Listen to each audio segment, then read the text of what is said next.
Battling drugs with athletes. So, the first drugs that I want to talk about are performance enhancing drugs, or as referred to by most PEDs, performance enhancing drugs.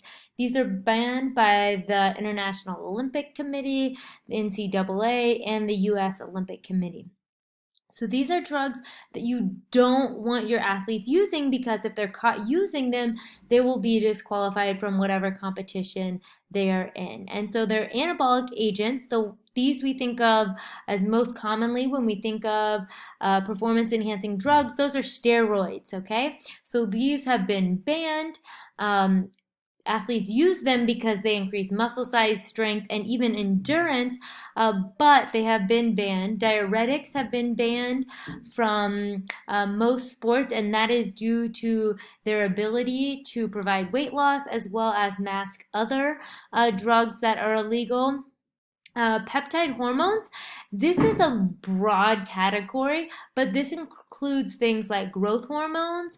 This includes things like corticotropin and erythropoietin. And so these all do different things, but essentially they increase different parts of performance. So erythropoietin increases aerobic power and endurance. So we see these a lot with people doing like long distance cycling.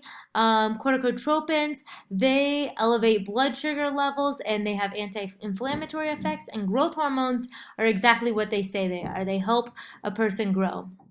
And then the last one is stimulants. So some of them, like meth and cocaine, of course, are illegal anyways, but some of these can be gotten by prescription and help people focus and narrow in on their performance better. But all of these have been banned, so you do not want your athletes using these. Now, when it comes to drug use, you may have thought more about drug use as illegal drugs that athletes could be using. So here's a nice little schematic or graph showing in 2010 the use of drugs with high schoolers. And so as you can see, purple is 8th grade, orange is 10th, and blue is 12th grade. It seems as athletes get a little older, they tend to use more of whatever drug that is, whether it be marijuana, alcohol, or even cocaine and steroids. Everything except for methamphetamine, for some reason, the seniors use less of. But this is just showing you that students are using drugs. And so when we think about that, we want to think about our policy as a coach when it comes to drug use.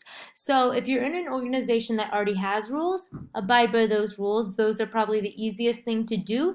That has to be your bare minimum. Now, if those rules aren't as stringent as you'd like, you can make them even more strict. Now, the problem with drug use rules are how can you prove it? Just telling your athlete, I think you're using drugs, isn't really a fair way to judge your athletes unless you can prove it. And that's why a lot of people have moved towards drug testing. And so this is a way to confirm or deny if athletes are using drugs. And so having a drug testing policy that maybe you do some random testing throughout the season, or maybe you just have the right to drug test, but know that if you only do something that gives you the right to drug test and that you don't do drug testing unless you suspect it, that anytime you drug test an athlete, that can jeopardize your relationship with the athlete because now they know that you believe they're doing drugs. Okay, so we're going to go through some of the signs of recognizing drug use. And so there are lots of these different kind of pointers or tips to help you. There are physical signs, emotional signs, family signs, school signs, and social signs. But we're just going to focus in on sports signs in this lecture. Make sure to look through the rest of them, though. These are really helpful. So with your athletes, specifically at practice, some things that you could notice would be a dramatic loss of conditioning for no reason, a decline in overall performance, noticeable weight loss, athletes being sick frequently and missing practices, decreased interaction or communication with you as a coach or even other teammates, lack of motivation or enthusiasm. Now, if an athlete's down one day, that doesn't mean they've started using heroin, okay? So don't jump to conclusions. It's typically a combination of some of these factors. Trouble looking you in the eye, or being less deceptive or very defensive with the coach. Okay, so these are all things you want to kind of look for. Now, if you do suspect an athlete has been using drugs, you want to share your concerns with them. So it's important to meet with the athlete privately. Now, we've talked about before, private might not mean just you and the athlete, but privately, not in front of the entire team, and share your concern with them.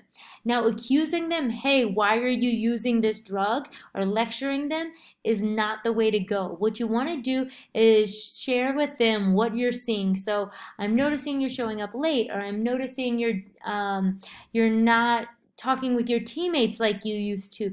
Share with them what you're recognizing. After you've showed them what you're observing, then you want to let them know that they're important to you and they're more than just what they're doing. You want to listen to what they have to say, because one of the best things about communication that we can do is listen so we can actually help.